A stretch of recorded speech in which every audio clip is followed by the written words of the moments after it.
June 10, 1944. 4 days after D-Day. The English Channel, somewhere between Portsmouth and Normandy. Captain Harold Williams stands on the bridge of the Liberty ship SS John W. Brown, watching his vessel approach the French coast. Below decks, his ship carries 10,000 tons of supplies, ammunition, fuel, food, medical supplies, spare parts, everything an army needs to keep fighting. Williams knows the statistics that terrify every merchant mariner. 1 in every 26 merchant ships sailing to Normandy won't return. German U-boats still prowl these waters. Luftwaffe bombers attack at night. Naval mines drift invisibly beneath the surface. And even if he reaches France safely, there's no proper port to unload. The Germans destroyed harbor facilities before retreating, and the Allies won't capture Cherbourg for weeks. Williams is supposed to anchor off the invasion beaches and somehow transfer 100,000 tons of cargo onto smaller vessels that will ferry it ashore. In normal commercial shipping, unloading this much cargo takes days using dock cranes and stevedore teams. Williams has to do it in rough seas, under potential enemy fire, using improvised methods that may or may not work. As his ship approaches the artificial Mulberry Harbor, an engineering marvel built in England and towed across the Channel, Williams thinks about the impossible logistical challenge the Allies are attempting. Supplying over 1 million soldiers fighting in France using a supply line that crosses 100 miles of ocean through weather that can shut down operations for days into a country with destroyed infrastructure while simultaneously maintaining forces in Italy, preparing for Pacific operations, and supplying the Soviet Union through Lend-Lease. The entire war effort depends on logistics working perfectly despite impossible conditions. One major failure: food doesn't arrive, ammunition runs out, fuel stops flowing, and armies stop fighting. Williams guides his ship toward the Mulberry Harbor, knowing that he and thousands of merchant mariners like him are gambling with their lives to keep the greatest military operation in history supplied across an ocean that wants to kill them. Welcome to Undiscovered World War II, where we uncover the hidden stories that changed the course of World War II. Today, we reveal the extraordinary logistical gamble that fed, armed, and sustained millions of Allied soldiers across oceans, continents, and through conditions that should have made it impossible, and how this logistical miracle became the foundation of Allied victory. The story begins with a problem that seems insurmountable in late 1943. How do you invade Fortress Europe and then keep millions of soldiers supplied through a supply line that crosses the English Channel? The challenge is staggering. Allied planners estimate that liberating France will require approximately 37 divisions, over 1 million soldiers. Each soldier requires approximately 60 pounds of supplies daily: food, ammunition, fuel, spare parts, medical supplies, mail, replacement uniforms, everything. That's 60 million pounds, 30,000 tons of supplies daily just to maintain forces already in France. Offensive operations require more. Artillery bombardments consume ammunition at incredible rates. Armored advances burn fuel by the thousands of gallons. Casualties need medical supplies and replacements. Where do these supplies come from? Primarily from the United States, 3,000 miles away across the Atlantic Ocean. The entire supply chain looks impossible on paper. Raw materials from American mines and farms are manufactured into finished goods in American factories, transported by train to Atlantic ports, loaded onto cargo ships, sailed across submarine-infested waters to Britain, unloaded at British ports, transported across England to Channel ports, reloaded onto smaller vessels, sailed across the Channel to France, unloaded on beaches or through improvised harbors, transported inland by truck to supply depots, distributed to frontline units. This supply chain crosses an ocean, spans a continent, and involves millions of tons of cargo moving continuously. Break any link, ships don't sail, ports shut down, trucks don't deliver, and the entire military operation grinds to a halt. The British experienced this problem's earlier version during World War I.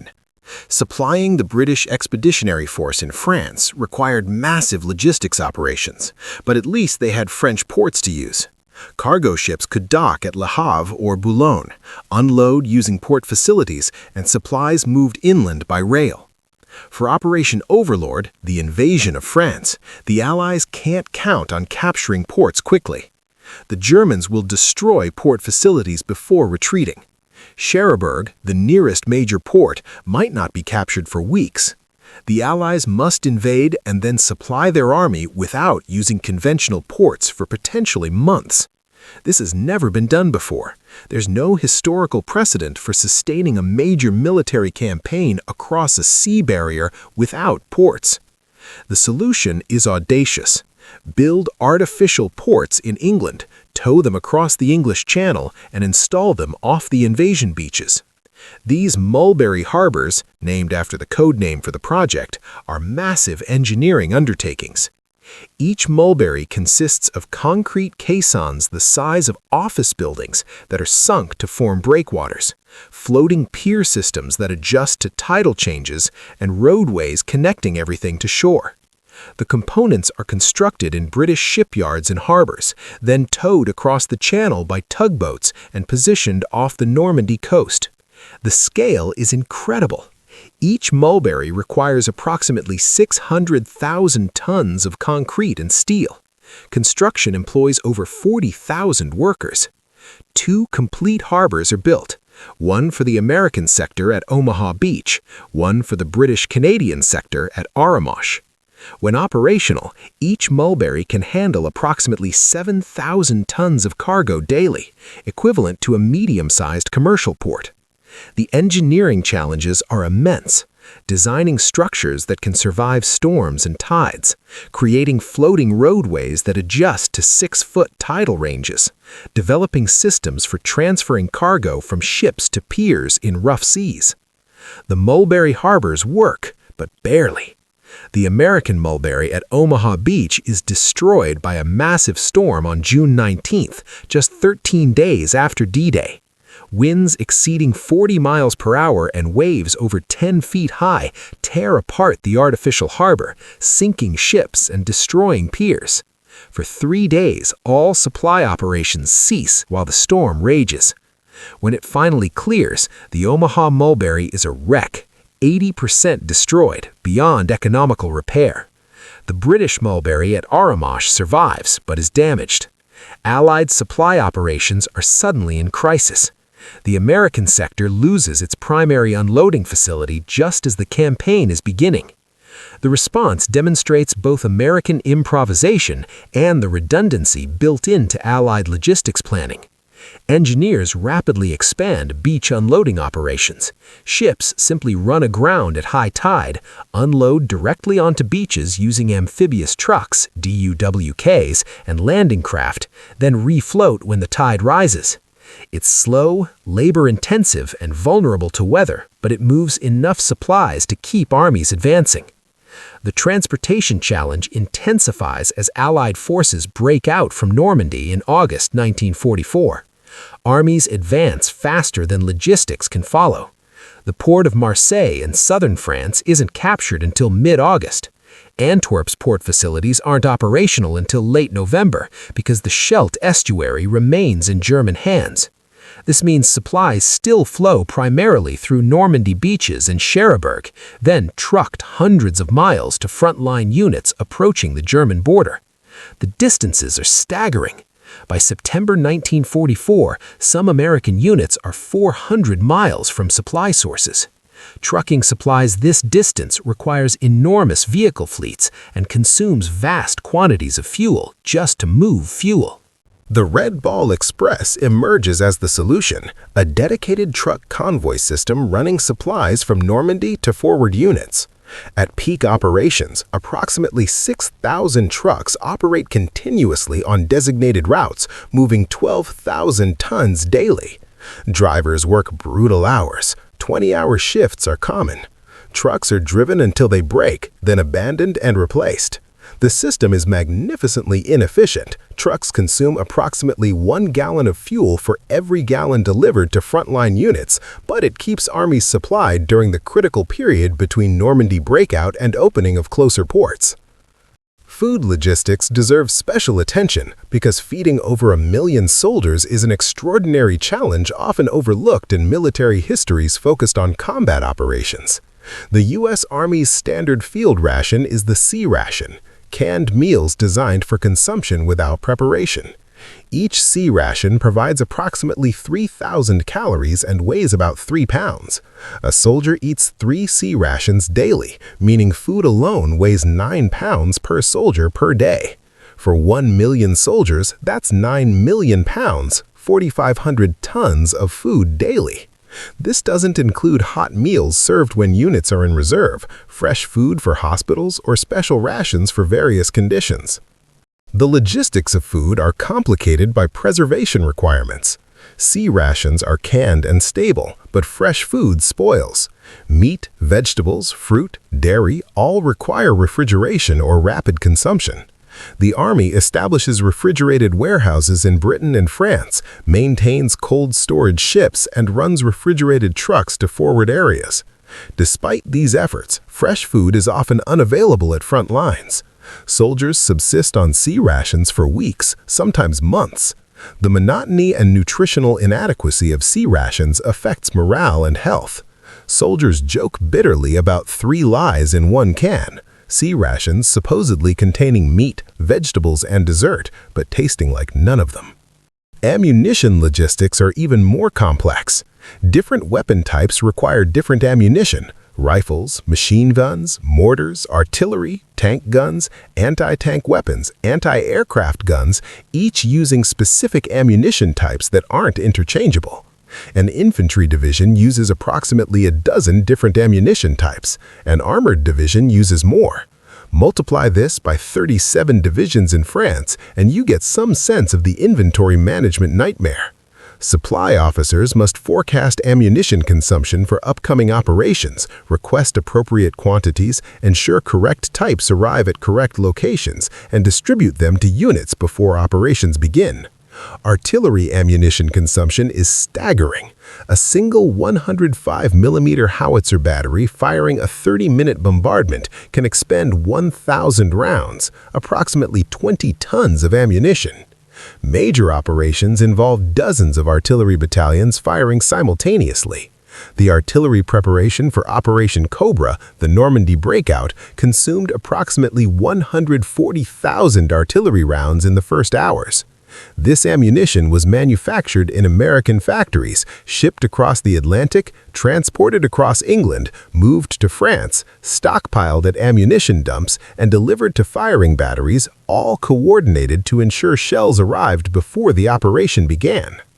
Fuel logistics are perhaps most critical for mechanized warfare. Tanks, trucks, aircraft, ships all require petroleum products, gasoline for engines, diesel for some vehicles, aviation fuel for aircraft, naval fuel oil for ships. American forces in France consume approximately 800,000 gallons of fuel daily by August 1944. This fuel comes from American refineries, is shipped across the Atlantic in tankers, stored at depots in Britain and France, and distributed through tanker trucks and fuel pipelines.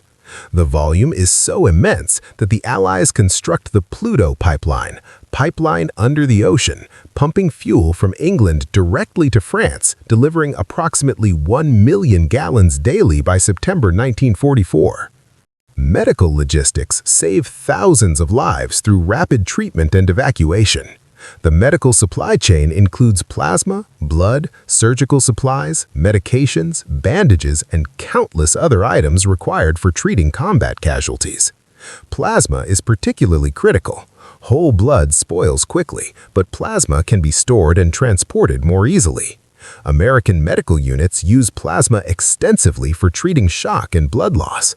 The plasma comes from blood donors in the United States, is processed into dried plasma for shipping, reconstituted in France, and administered to wounded soldiers often within hours of injury.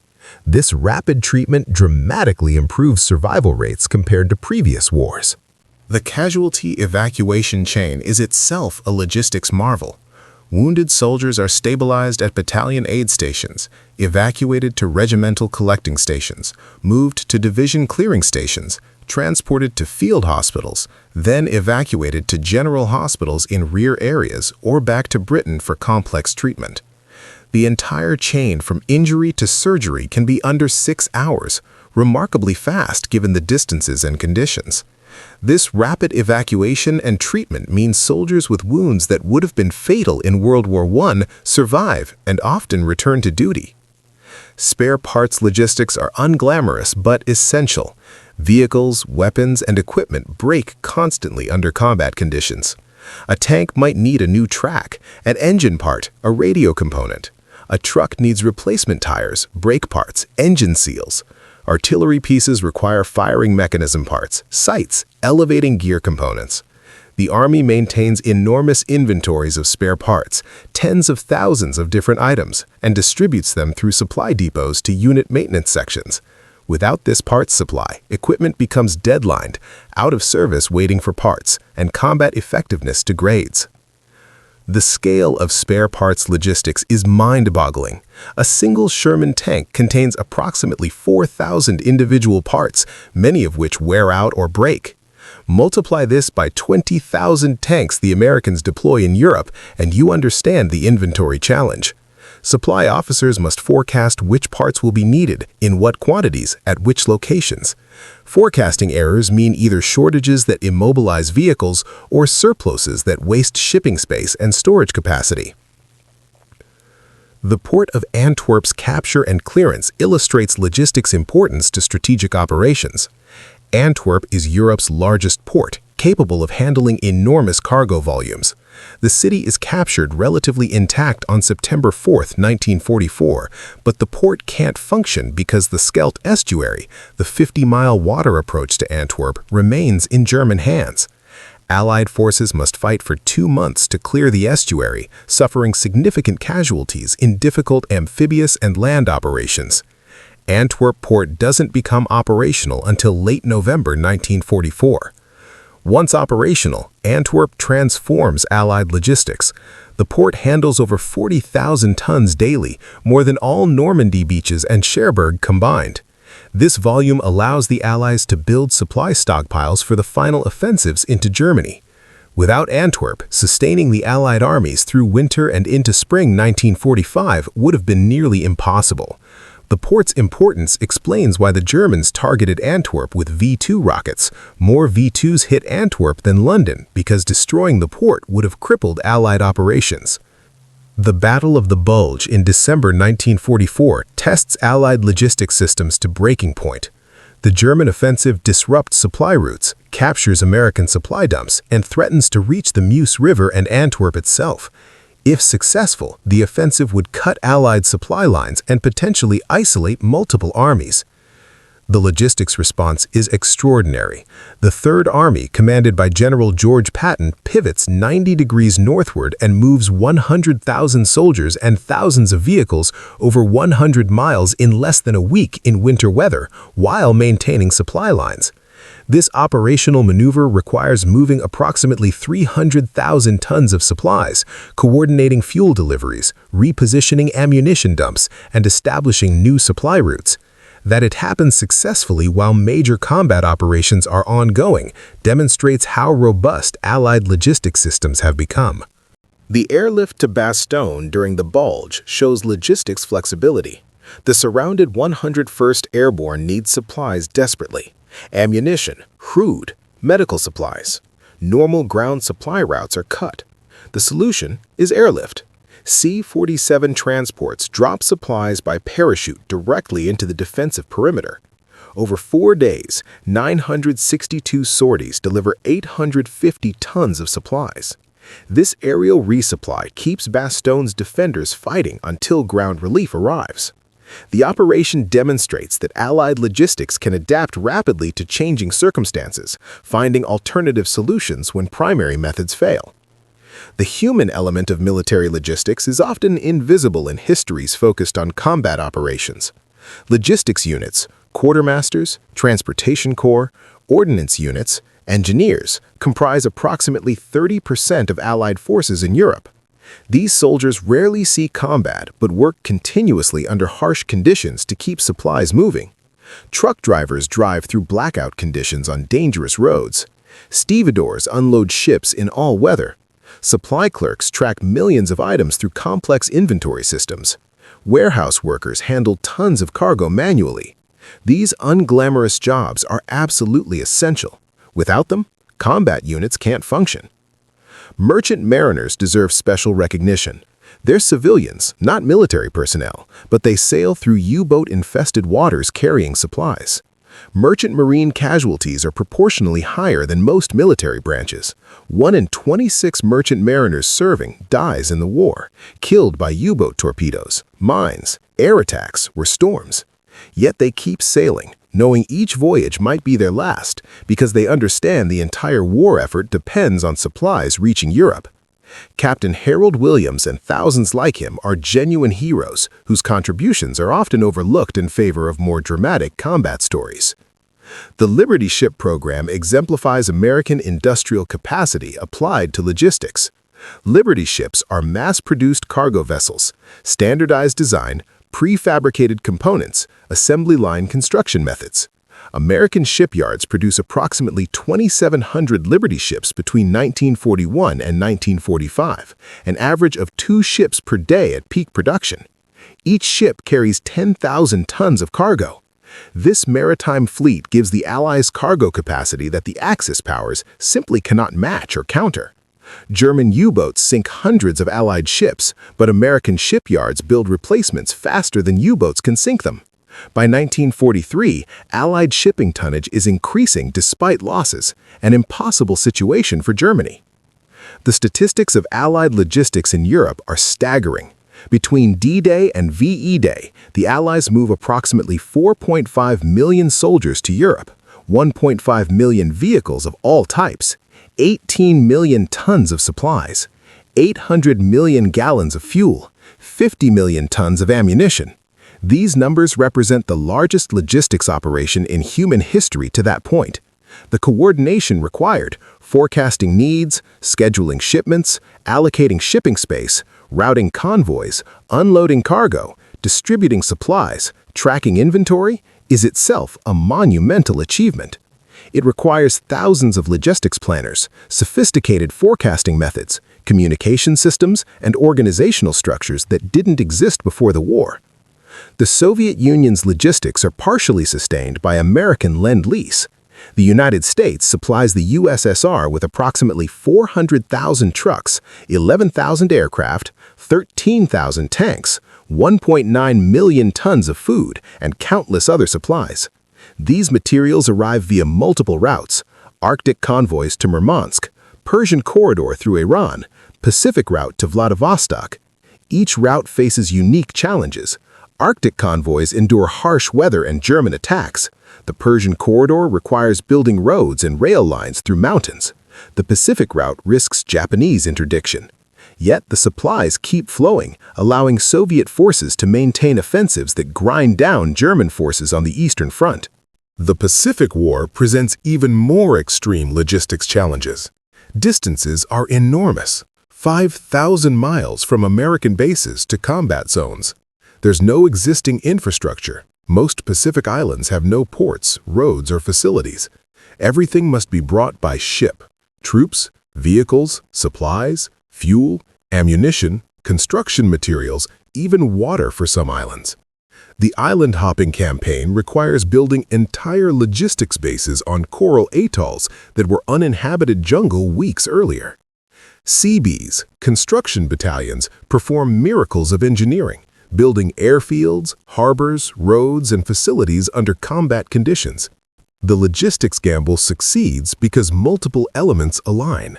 American industrial capacity produces supplies in quantities that overwhelm requirements. Maritime shipping capacity moves those supplies across oceans despite U-boat threats. Engineering ingenuity solves problems like supplying armies without ports. Organizational sophistication coordinates millions of moving parts, and human dedication keeps systems functioning despite breakdowns and setbacks. Remove any single element, less production, fewer ships, no mulberries, poor organization, inadequate personnel, and the logistics system fails, potentially losing the war regardless of combat prowess. The strategic lesson is clear. Modern warfare requires logistics capabilities as much as combat capabilities. The Allies didn't just outfight the Axis, they outsupplied them.